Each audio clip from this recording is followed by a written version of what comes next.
So today we're going to talk about a structure that violates the octet rule. How do you make a Lewis structure for that? How do formal charges play into that? And how can you tell when something is able to violate the octet rule? Okay, the first thing that you notice here is that something that violates the octet rule has to be at least third row. Okay, obviously your first row is really small. That's just got hydrogen and helium. But then your second row, you've got some things there like nitrogen, oxygen. They cannot violate the octet rule because they are filling in the 2p orbital, 2s, 2p. So your oxygen is 1s2, 2s2, 2p4. Your nitrogen is 1s2, 2s2, 2p3.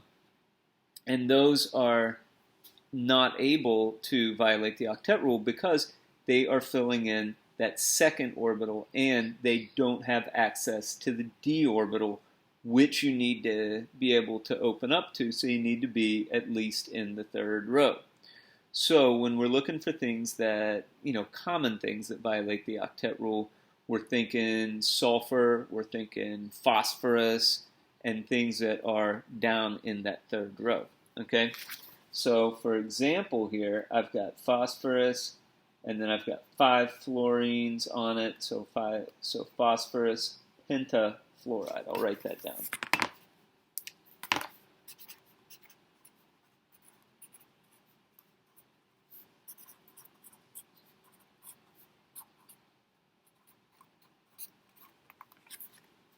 Okay, and so when I start doing the Lewis structure for this isn't going to be like a normal Lewis structure because this phosphorus is going to have more than 8 around it.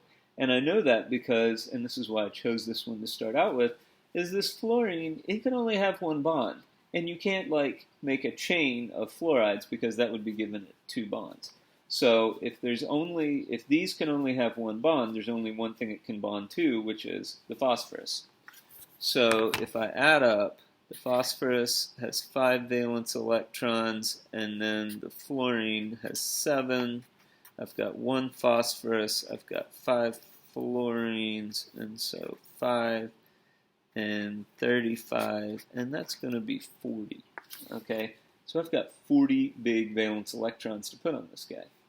So it's kind of simple though, because when you look, the phosphorus is right here, and so it's going to be P, and then I just have to attach the fluorines because I know they have to go on the phosphorus. So that is 2, 4, 6, 8, 10. So 40 minus 10 is 30.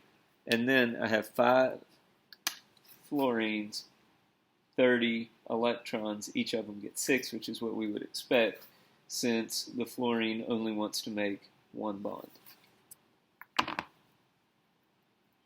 1, 2, 3, 4, 5, 6. 1, 2, 3, 4, 5, 6.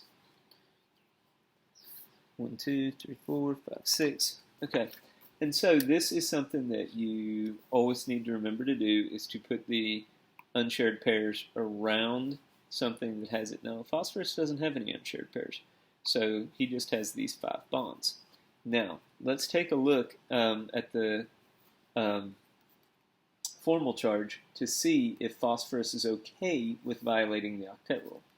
So if you remember your formal charge, it is the valence electrons minus unshared, which for phosphorus is 0, plus 1/2 of shared, which in this case is 10 for the phosphorus.